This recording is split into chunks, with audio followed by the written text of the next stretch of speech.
So I was going to do a segment, What Combiner Wars Did Right? But I instead decided to focus on a more specific matchup and examine two figures in comparison with each other. And I know a lot of people have done that already, a lot of Transformer reviewers, but I wanted to give my 2 cents in the matter. By the way, I appreciate you guys listening. You're checking out the Transformers Talk Raw podcast on both YouTube and Spotify. If you haven't heard, you can click the various links in the description below. There you can find us on Facebook and join that group, share your own channels, pages, whatever you like. We'd be real glad to see you guys there.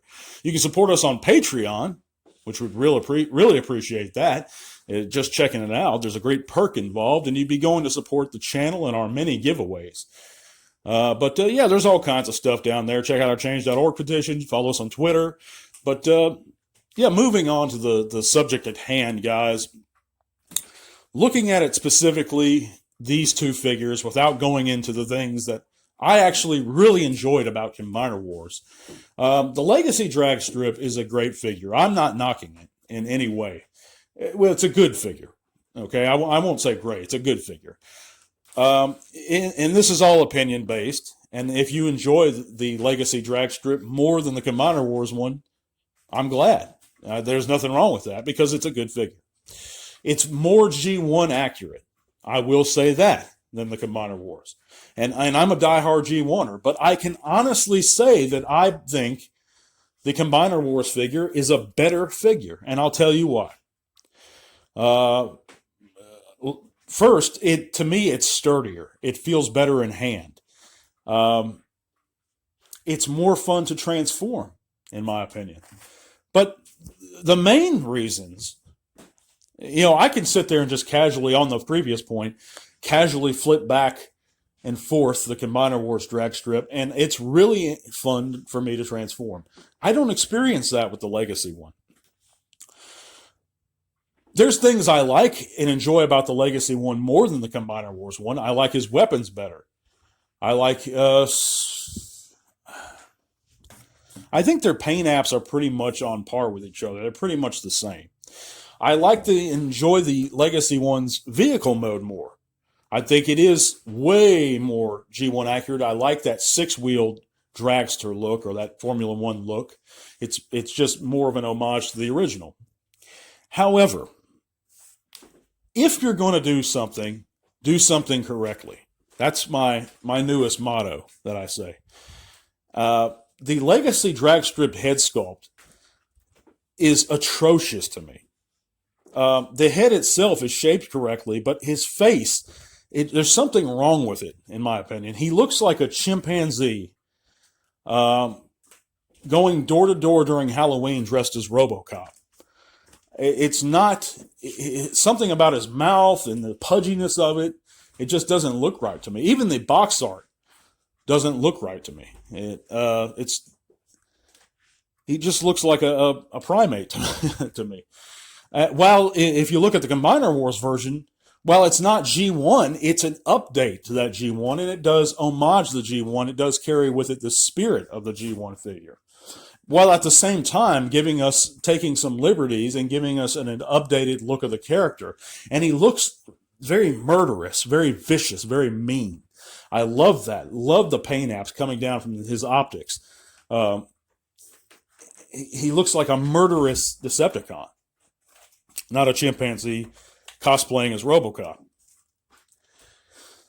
Now, but the biggest thing in my knock against the Legacy Dragstrip, and more generically, and I do like this, and I in general, but it is a knock.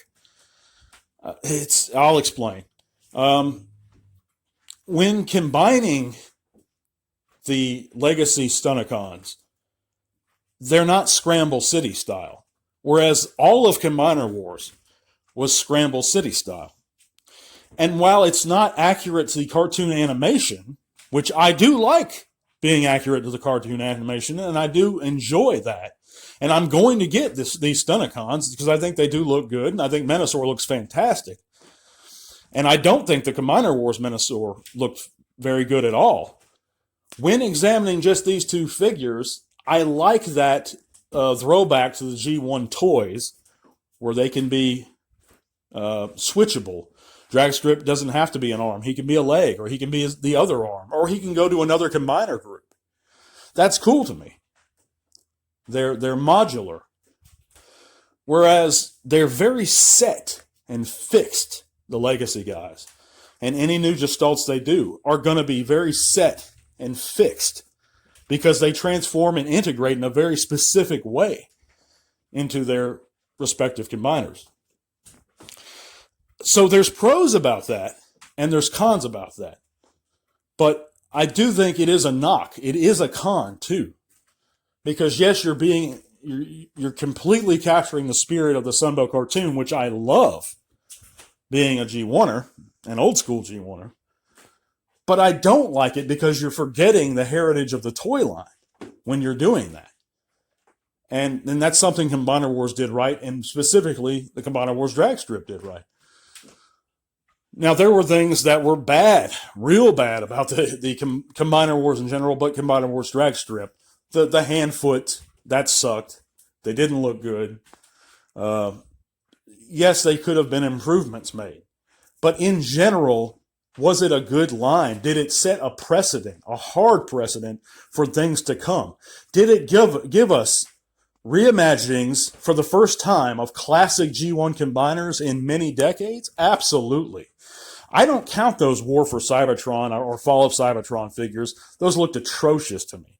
And they didn't even do all the combiners. They did 1, 2. I know they did Bruticus. But they just look bad. But Combiner Wars, to me, as individuals, they didn't look bad. As combiners, many of them did look bad.